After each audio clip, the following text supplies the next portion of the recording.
The October rain fell softly against the windows of the Stillwater Public Library on the evening of October 23, 1997. Inside, warm light spilled across oak tables where a dozen women gathered for their monthly book club meeting, their voices a gentle murmur beneath the patter of raindrops.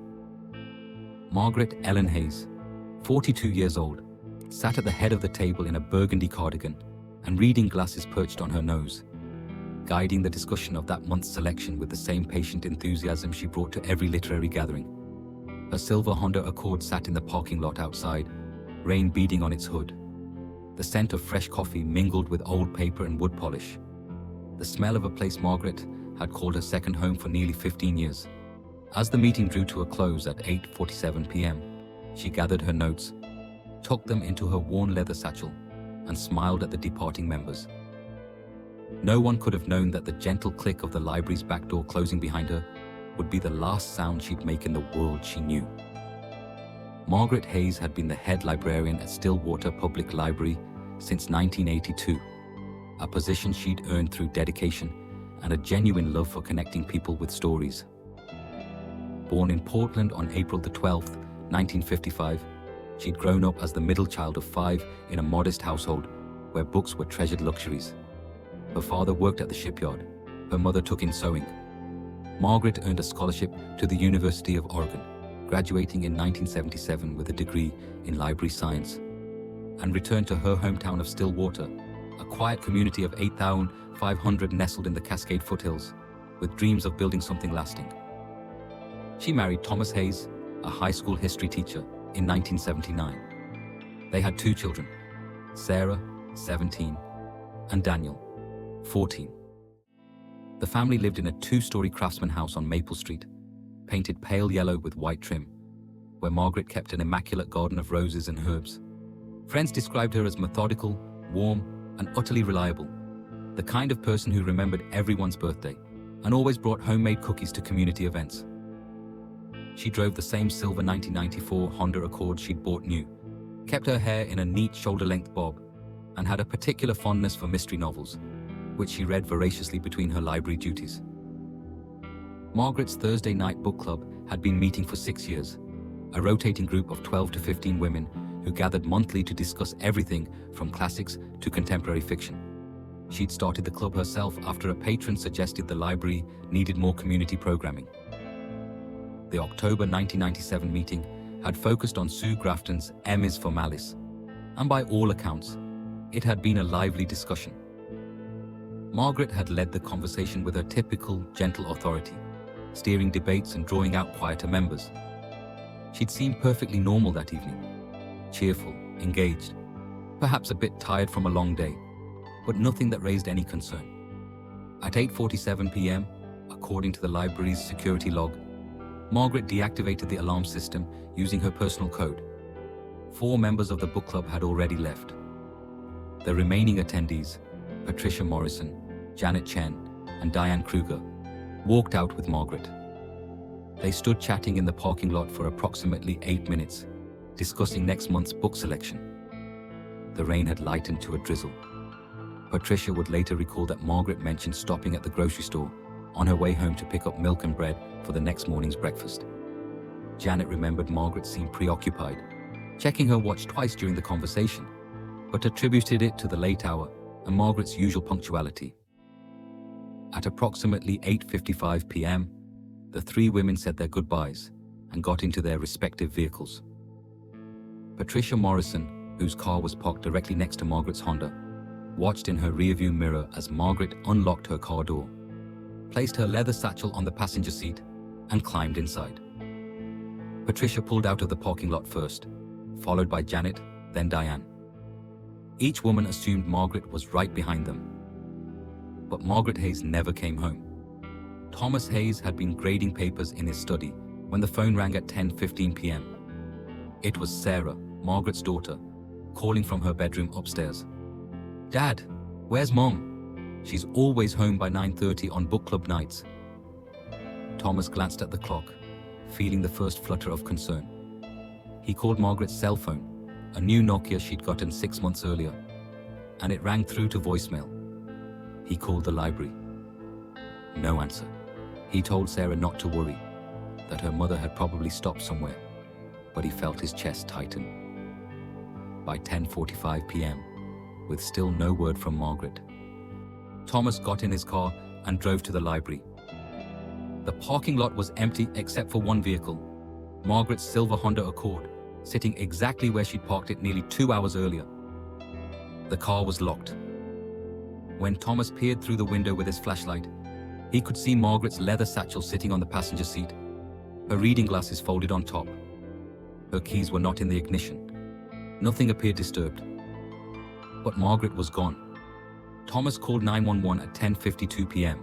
Stillwater Police Department patrol officers Ryan Mitchell and Laura Santos arrived at the library at 11:03 p.m. They found Thomas pacing beside his wife's car, his hands shaking. Officer Mitchell took his statement while Officer Santos inspected the vehicle and surrounding area. The library's back door, which Margaret would have used to exit, was locked. The security alarm had been reactivated, something that required a key and code from the outside. There were no signs of forced entry, no obvious disturbances, no blood, no broken glass. Margaret Hayes had simply vanished between the library's back door and her car, a distance of perhaps 40 feet. By dawn on October 24th, Stillwater Police Department had mobilized a full search effort. Detective Robert Larson, a 23-year veteran of the force, took lead on the case. Larson was known for his methodical approach and his refusal to give up on difficult cases. He'd grown up in Stillwater, knew the Hayes family by reputation, and felt the weight of responsibility settle on his shoulders as he stood in the library parking lot that Friday morning, watching the evidence technicians photograph tire tracks and collect trace evidence. The Stillwater community responded with immediate and overwhelming support. By Friday afternoon, over 200 volunteers had gathered at the community center to organize search parties. They divided into teams and combed through the surrounding forest, checked abandoned buildings, knocked on doors throughout the residential areas. K-9 units from the county sheriff's office tracked Margaret's scent from the library to the parking lot, where it simply stopped, as if she'd vanished into thin air. A helicopter from the Oregon State Police conducted aerial searches of the forested areas surrounding Stillwater. Nothing. Detective Larson worked 16-hour days in those first weeks, methodically reconstructing Margaret's final hours. Security footage from the library's interior cameras showed Margaret moving through her normal evening routine, shelving books, checking in with the janitor, setting up chairs for the book club. The exterior cameras, unfortunately, covered only the front entrance. The parking lot where Margaret had been last seen had no surveillance coverage. Larson interviewed every member of the book club, every library employee, every patron who'd been in the building that day. He pulled Margaret's phone records, bank statements, and credit card history. There was no evidence of an affair, no unusual withdrawals, no suspicious communications. Margaret Hayes had been exactly who she appeared to be, a devoted wife, mother, and librarian with no apparent reason to disappear. One detail troubled Larson: Patricia Morrison's statement that Margaret had seemed preoccupied, checking her watch. He pressed Patricia on this during a second interview. Had Margaret mentioned meeting anyone, expecting a phone call? Patricia couldn't recall anything specific, just a sense that Margaret seemed eager to leave, which was unusual for someone who typically lingered to chat.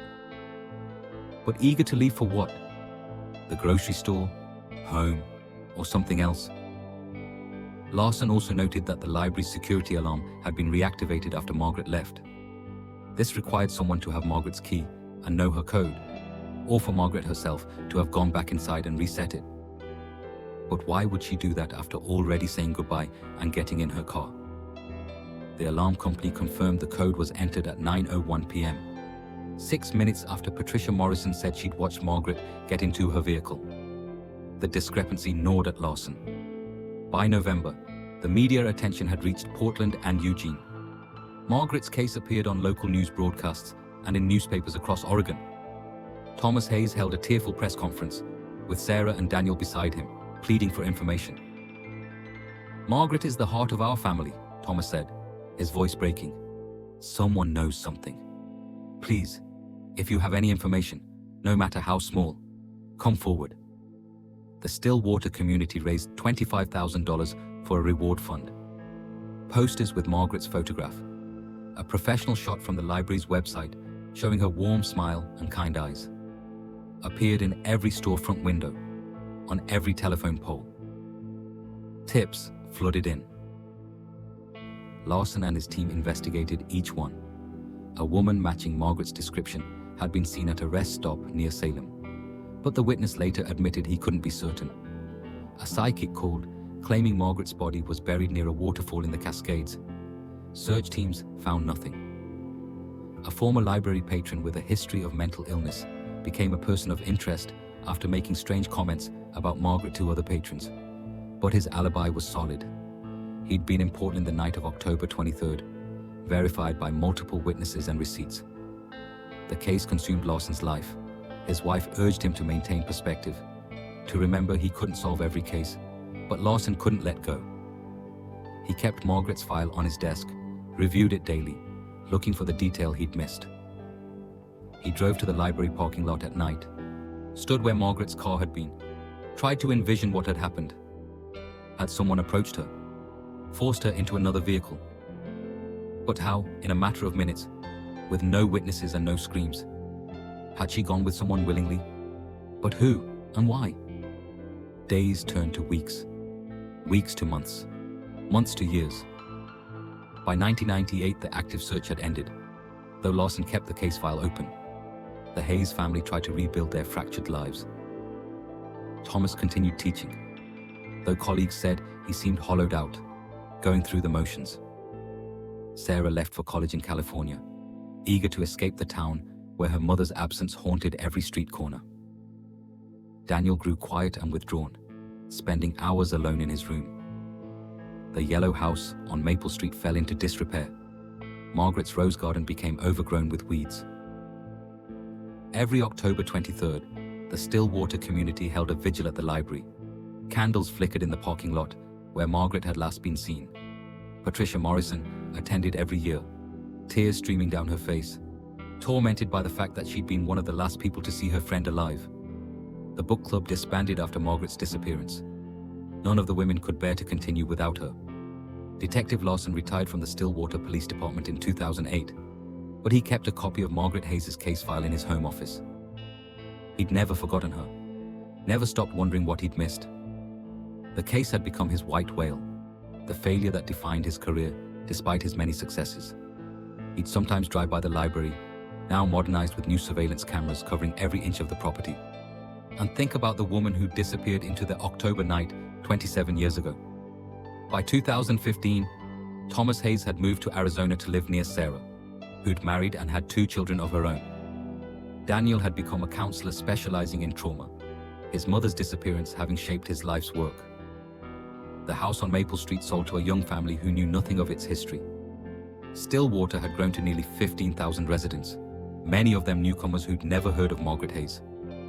The case seemed destined to remain forever unsolved, another ghost story in a town that had tried to forget. But in the spring of 2024, everything changed. On March 15, 2024, the Stillwater Public Library underwent a major renovation project. The building, now over 80 years old, needed structural reinforcement and updated facilities. Construction workers from Cascade Building and Restoration, under the supervision of foreman Miguel Reyes, began excavation work to install new foundation supports along the building's north wall, the side facing the parking lot where Margaret Hayes had vanished. At 2:17 p.m., excavator operator Jack Chen, no relation to Janet Chen, from the book club, was digging approximately 8 feet down when his bucket struck something that wasn't rock or soil. He shut down the machine and climbed down to investigate. Partially exposed in the dirt was what appeared to be a large piece of weathered blue fabric. Chen immediately called Reyes over. The 2 men carefully brushed away some of the surrounding soil and saw what looked like the remains of a rolled-up tarp, deteriorated after decades underground. Reyes, who'd worked construction for 30 years and had a bad feeling about what they'd found, immediately called the Stillwater Police Department. He ordered his crew to stop all work and mark off the area. Detective Sarah Kimura, a 15-year veteran of the force who'd grown up in Stillwater and vaguely remembered the Margaret Hayes case from her childhood, arrived at the scene at 2:43 p.m. What she saw made her stomach drop. Protruding from the partially exposed top was what appeared to be human bone, specifically part of a skull. She called for backup and contacted the Oregon State Police Major Crimes Unit. By evening, the library parking lot had been transformed into a crime scene. Forensic anthropologists from the State Crime Lab carefully excavated the remains over the next 48 hours. What they found was a complete human skeleton, wrapped in a blue plastic tarp and buried approximately 8 feet underground. The depth explained why police dogs hadn't detected the body in 1997. The scent wouldn't have carried through that much soil.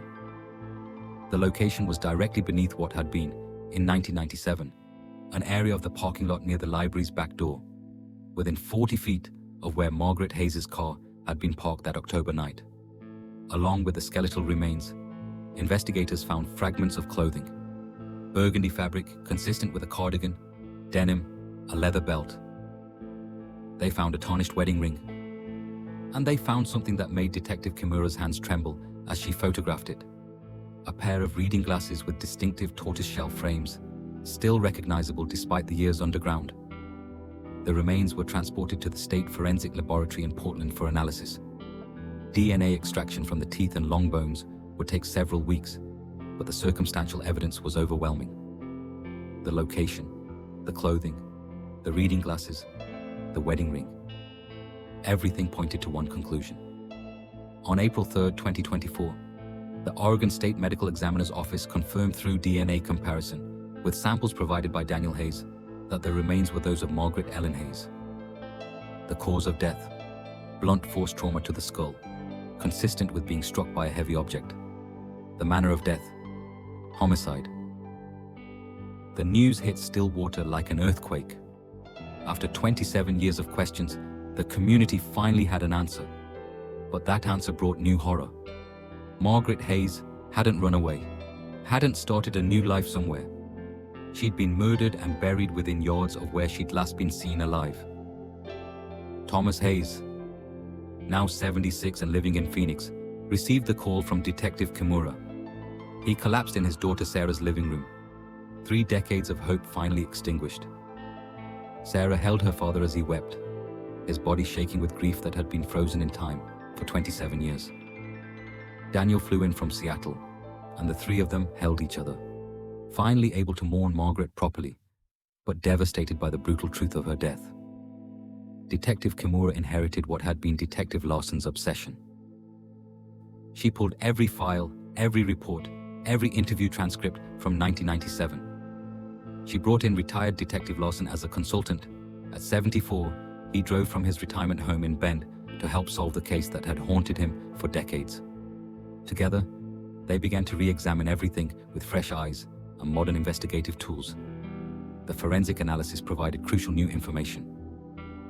The blue tarp Margaret's body had been wrapped in was identified as a commercial-grade construction tarp, 10SX 12 feet, manufactured by a company called Duracover Industries. The tarp showed signs of having been cut from a larger roll. Soil samples from around the burial site contained trace amounts of motor oil and concrete dust, suggesting whoever buried Margaret had recently been at a construction site or worked in that industry. Most importantly, forensic examination of Margaret's remains revealed fibers embedded in the skull fracture. Dark blue synthetic fibers consistent with work coveralls or industrial clothing.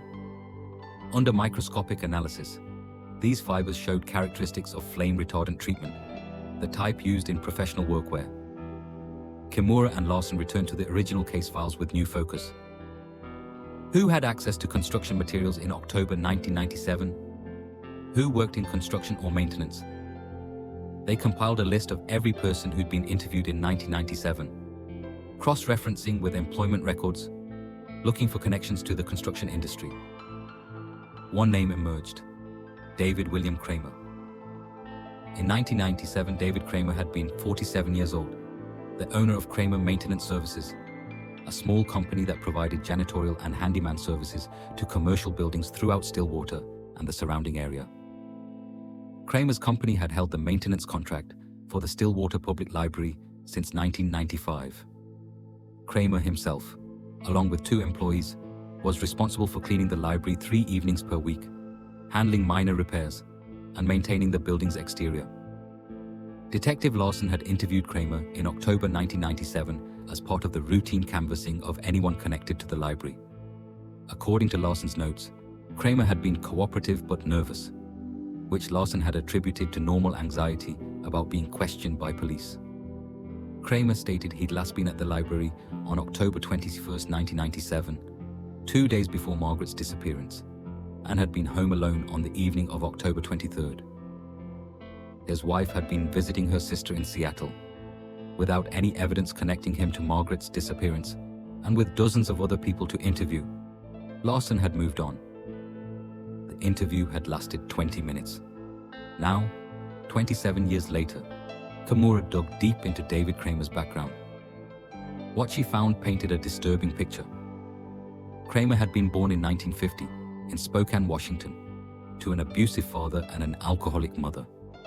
He dropped out of high school at 16 and worked various manual labor jobs before moving to Oregon in 1973.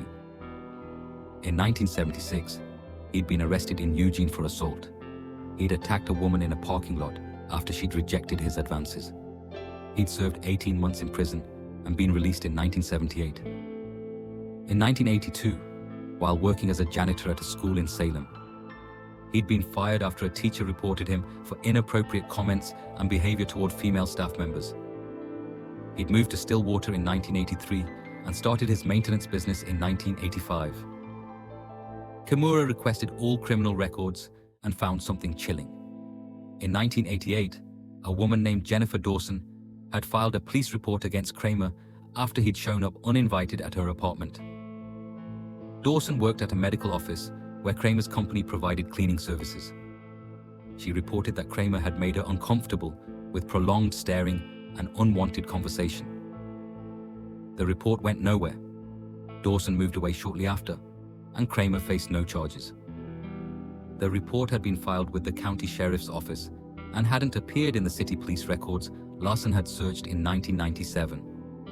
Most significantly, Kramer had access to everything needed to commit and conceal Margaret's murder.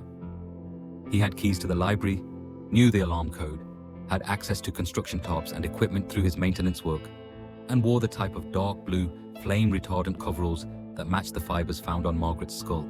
Kimura pulled Kramer's phone records from October 1997, thankfully still archived after all these years. On October 23, 1997, Kramer's home phone had received a call at 8:42 p.m. from the Stillwater Public Library's main line. The call lasted 47 seconds. 5 minutes later, Kramer's phone had made a call to the library, lasting 93 seconds. This directly contradicted Kramer's 1997 statement that he hadn't been to the library that day and had no contact with anyone there. The timeline suddenly made sense. Margaret had called Kramer from the library, probably regarding a maintenance issue. Perhaps she'd noticed something after the book club meeting that needed attention. Kramer had called back, likely saying he'd come right over to fix it. That explained why Margaret had seemed preoccupied, checking her watch. She was waiting for Kramer to arrive. It explained why she'd gotten in her car, but then apparently gone back to the library to reset the alarm because Kramer had arrived and she'd let him in. It explained everything. Kimura located Kramer's maintenance company records from 1997, stored in a county warehouse. Among the inventory lists was an entry for 10x12 blue tarp, Duracover, purchased on October 20th, 1997, 3 days before Margaret's disappearance. There was no corresponding record of the tarp being used on any job or being in current inventory. It had simply vanished, along with Margaret Hayes. But where was David Kramer now? Kimura ran Kramer through every database available. She found that Kramer Maintenance Services had gone out of business in 2003. Kramer had declared bankruptcy in 2004. His wife had divorced him in 2005. And in 2006, David Kramer had moved to Idaho, where he'd been living under the radar, working cash jobs and staying out of trouble. He currently resided in a rundown apartment complex in Twin Falls, Idaho, working part-time at a storage facility. On May the 2nd, 2024. Detective Kimura, accompanied by retired Detective Lawson and 2 members of the Oregon State Police Major Crimes Unit, made the 5-hour drive to Twin Falls. They coordinated with local police and obtained an arrest warrant for David William Kramer for the murder of Margaret Ellen Hayes. At 6:15 a.m. on May 3, 2024, they knocked on the door of apartment 2B at the Sunset Ridge Apartments. A man answered, 74 years old, thin and stooped, with white hair and rheumy eyes. He looked at the badges and seemed to shrink into himself. "David Kramer," Kimura said. "Yes," he replied, his voice barely a whisper.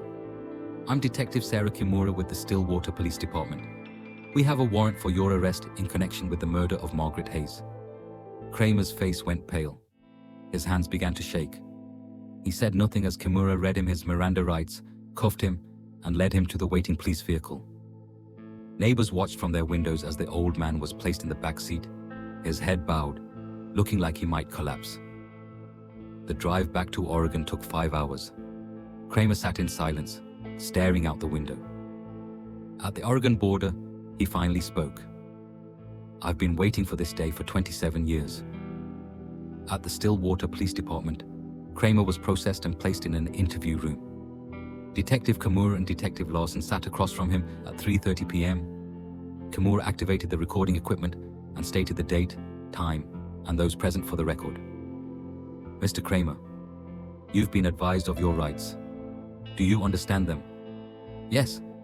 "Do you wish to speak with us?" Kramer was silent for nearly a minute. Then, "I want to tell you what happened.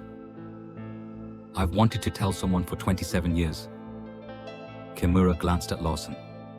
The old detective's face was unreadable, but his hands gripped the edge of the table. After 27 years, they were finally going to know the truth. "I didn't plan it," Kramer began, his voice hoarse. "I never planned anything. I was a stupid, angry man, and I ruined everything." He asked for water, drank it slowly, then continued. "I had been working at the library for 2 years. Margaret was always kind to me, always said hello, asked about my day. She treated me like a person, not just the janitor. I started to think about her too much. I knew it was wrong. I was married. She was married. But I couldn't help it. I started finding excuses to be around when she was there, to talk to her. She never encouraged me. She was just being nice, being herself. But I twisted it in my head, made it into something it wasn't." Kramer's hands trembled as he spoke. "On October 23rd, I was home alone. My wife was away. I'd been drinking, feeling sorry for myself. Around 8:45, I called the library. I don't even know why. I wanted to hear Margaret's voice. She answered. I told her I'd noticed one of the back door locks was sticking when I'd been there earlier in the week, and I could come fix it right then if she wanted. She said that would be fine, that she was just finishing up with her book club and could let me in." He paused, tears forming in his eyes. "I drove to the library, got there around 8:55. The parking lot was empty except for her car. I knocked on the back door. She let me in. We went to check the lock. There was nothing wrong with it, of course. I'd lied about that. We stood there in the back hallway, and I told her how I felt about her. I told her I thought we had a connection. I asked her to have coffee with me sometime." Kramer's voice broke. "She was so kind about it. She didn't laugh at me or get angry. She just said, very gently, that she was flattered but she was married and loved her husband, and that our relationship was professional and friendly, but nothing more. She said she hoped we could continue working together without awkwardness. She was trying to let me down easy, to preserve my dignity." He wiped his eyes with his shackled hands. "But something in me just broke. All the rejection I'd felt my whole life, all the anger, it just erupted. I started yelling at her, saying she'd led me on, that she'd been flirting with me. She looked scared. She told me I needed to leave. She walked toward the alarm panel, I think to reset it so I'd have to go. I followed her. I was still yelling. She turned around and told me firmly that I needed to leave immediately or she'd call the police. Kramer stopped, unable to continue for a moment. The room was completely silent except for his ragged breathing. There was a large flashlight sitting on a shelf by the back door, he finally said. One of those heavy metal mag lights, kept there for emergencies. I grabbed it. I don't even remember making the decision. I just grabbed it and I swung it at her. I hit her in the head. She fell. I kept hitting her. I don't know how many times. When I stopped, she wasn't moving. There was blood, so much blood. Detective Kimura kept her voice steady. What happened next? I panicked. I knew what I'd done. I knew my life was over. I thought about calling 911, but I couldn't. I was a coward. I'd been to prison before. I knew I'd go back, probably forever this time. So I decided to hide what I'd done. Kramer described in horrible detail how he'd used his maintenance keys to retrieve a construction tarp from his truck, wrapped Margaret's body in it, and then, using the library's tool shed where he kept his equipment, spent the next 4 hours digging a grave in the parking lot. The area had been scheduled for repaving the following week. New asphalt was going to be laid down. Kramer had been in charge of the preliminary work. He'd known exactly where to dig, where it wouldn't be noticed. I buried her about 8 feet down, in the northeast corner of the lot. Then I smoothed everything over, made it look undisturbed. A week later, the paving company came and put down new asphalt. I knew no one would ever find her. What about her car? Kimura asked. Her belongings? I moved her car to a different spot in the lot before I started digging, made it look like she'd left it there and walked away. I left her satchel and glasses inside to make it look like she'd just disappeared. I cleaned up the blood inside the library as well as I could. Then I reset the alarm and left. I drove home and waited for someone to realize she was missing. When the police came to interview me a few days later, I lied. I said I hadn't been there. I thought the phone records would show I'd called, but no one ever asked about them. Larson leaned forward. You let her family suffer for 27 years. You attended her vigils. You saw what your actions did to this community. Kramer nodded, tears streaming down his face. I know. I'm a monster. I think about her every day. I see her face every time I close my eyes. I destroyed my own life too. My wife left me. I lost my business. I lost everything. But I deserve all of that. Margaret didn't deserve what happened to her. Her family didn't deserve 27 years of not knowing. I'm sorry. I know that means nothing, but I'm sorry. The confession continued for 3 more hours. Kramer provided details only the killer could know. The exact location of the burial, the type of flashlight used, specific aspects of the crime scene. Every detail matched the evidence. By 7 p.m., the interview was complete. David Kramer was formally charged with first-degree murder. The news of Kramer's arrest and confession spread through Stillwater like wildfire. The community, which had spent nearly 3 decades wondering what had happened to Margaret Hayes, now knew the terrible truth. The man who'd cleaned their library, who they'd seen around town for years after Margaret's disappearance, who'd attended her vigils with false expressions of concern. He'd been her killer all along. Thomas Hayes, watching the news coverage from his daughter's home in Arizona, wept with a mixture of grief and relief.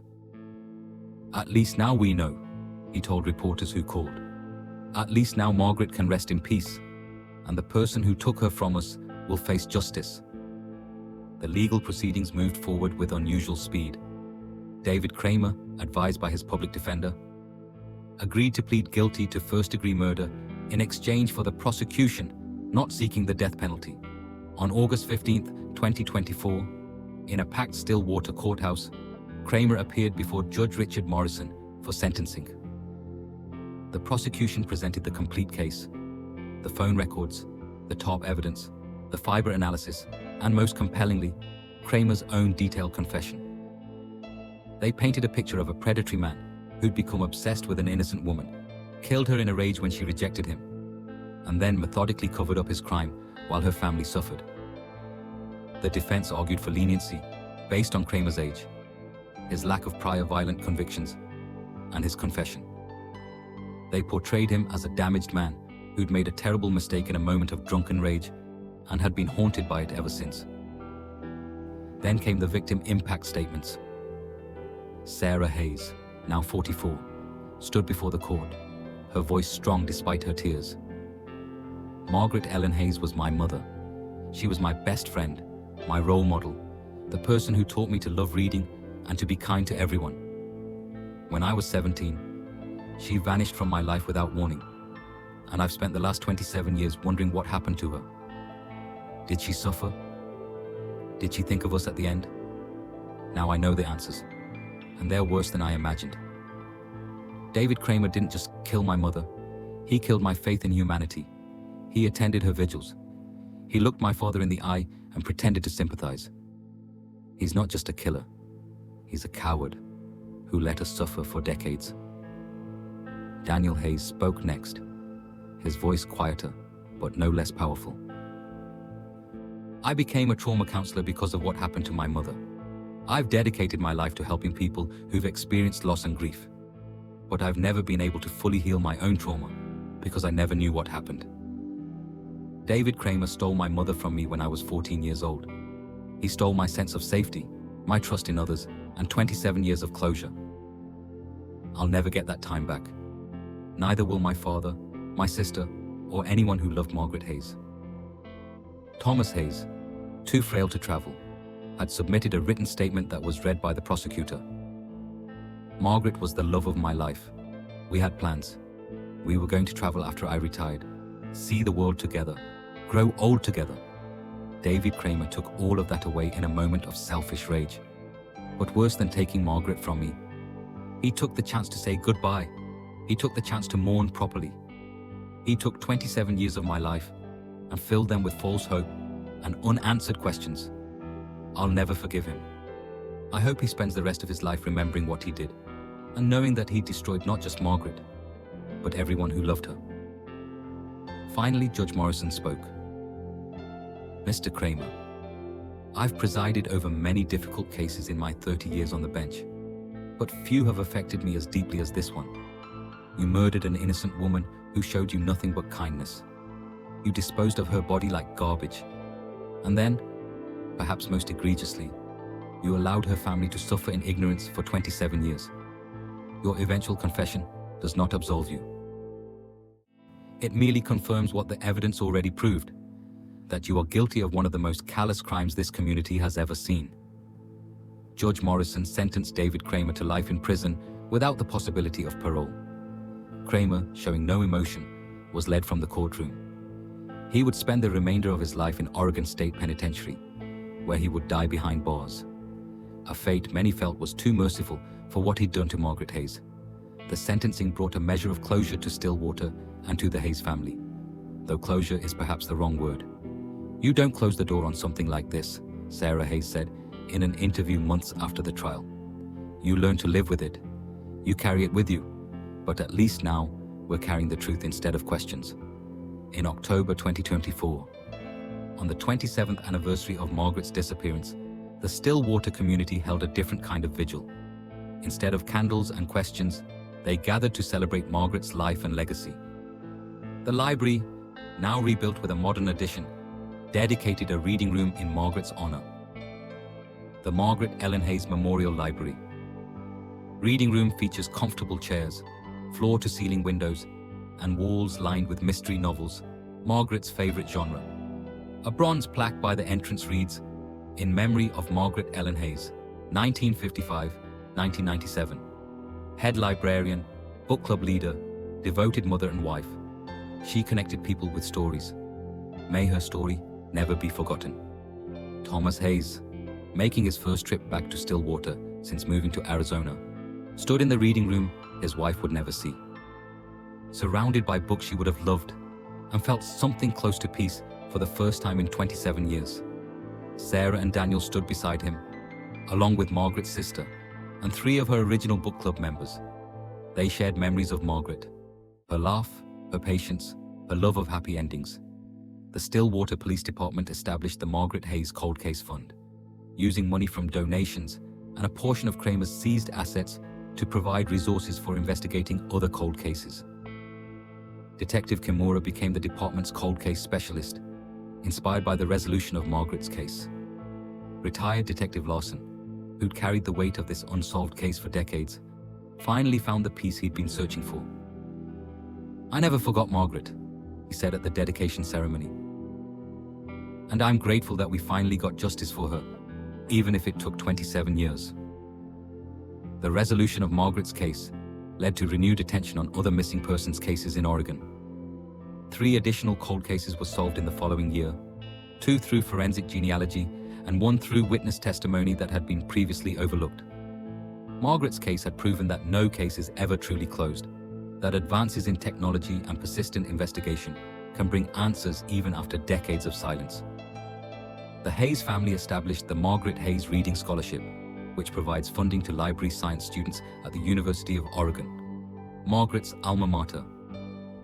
The first recipient, a young woman from Stillwater named Emily Chen, Janet Chen's granddaughter, stood in the renovated library and said, "Margaret Hayes dedicated her life to helping people discover the power of stories.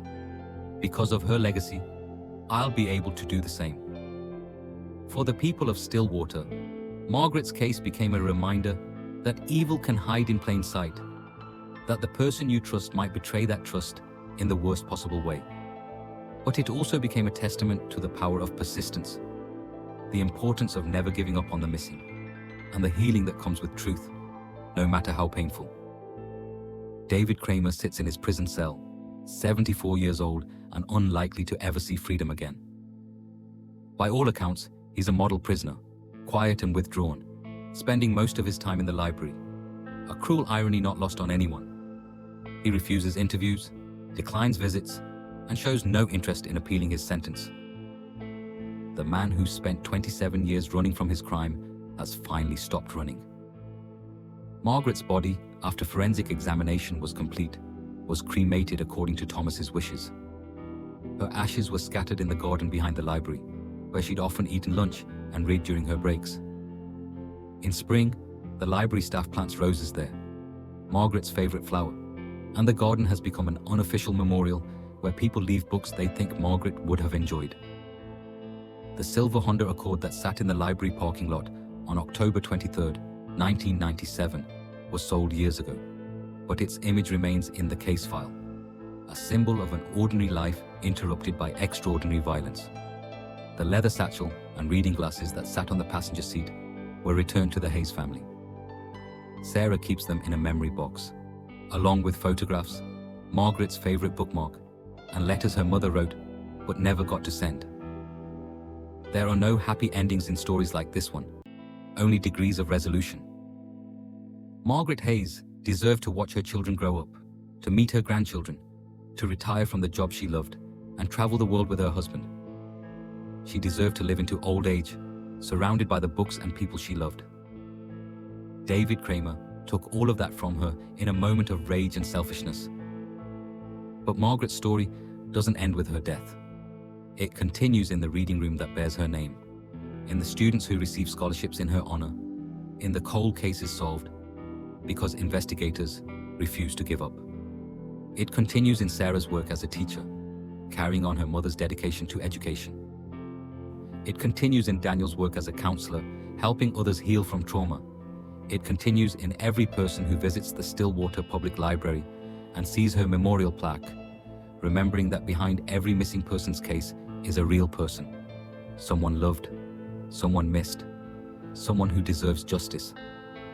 On quiet evenings, when the library closes and the lights dim, the staff sometimes thinks they can feel Margaret's presence in the reading room, not as a ghost, but as a reminder of what was lost and what was found. The truth, after 27 years of darkness, finally came to light. It didn't bring Margaret back, but it gave her family peace and gave her memory the dignity that David Kramer tried to take away. Detective Kimura, walking through the library parking lot on the anniversary of the discovery, stands where the excavator broke ground that March afternoon. The parking lot has been repaved again since then, the construction completed, the library gleaming with new additions. Nothing visible remains of the grave that held Margaret Hayes for 27 years. But Kimura remembers. The whole town remembers. "We got you justice, Margaret," Kimura whispers to the evening air. "It took too long, but we got you justice." And in the reading room that bears her name, surrounded by mystery novels she would have loved, Margaret Ellen Hayes' legacy lives on. Not as a victim, but as a beloved librarian, a devoted mother, and a woman who connected people with stories until the very end. Her story, tragic as it is, reminds us that truth matters, that justice matters, that no one should be forgotten, no matter how much time passes. The people we lose leave spaces that can never be filled, but they also leave legacies that can never be erased. Margaret Hayes is gone, but she is not forgotten. She never will be. Make sure you subscribe and hit the notification bell so you never miss a case like this one. Share this story with someone who believes in the power of persistence and the importance of never giving up on the missing. Your support helps bring attention to cold cases across the country. Cases where families are still waiting, still hoping, still searching for answers. What do you think could have been done differently in 1997 to solve this case sooner? How can we better investigate missing persons cases to prevent families from waiting decades for answers? Comment below with your thoughts. Every unsolved case represents a family still waiting for answers, still hoping for the closure that finally came to the Hayes family after 27 years. Margaret's case reminds us that it's never too late for truth, never too late for justice, and never too late to bring someone home.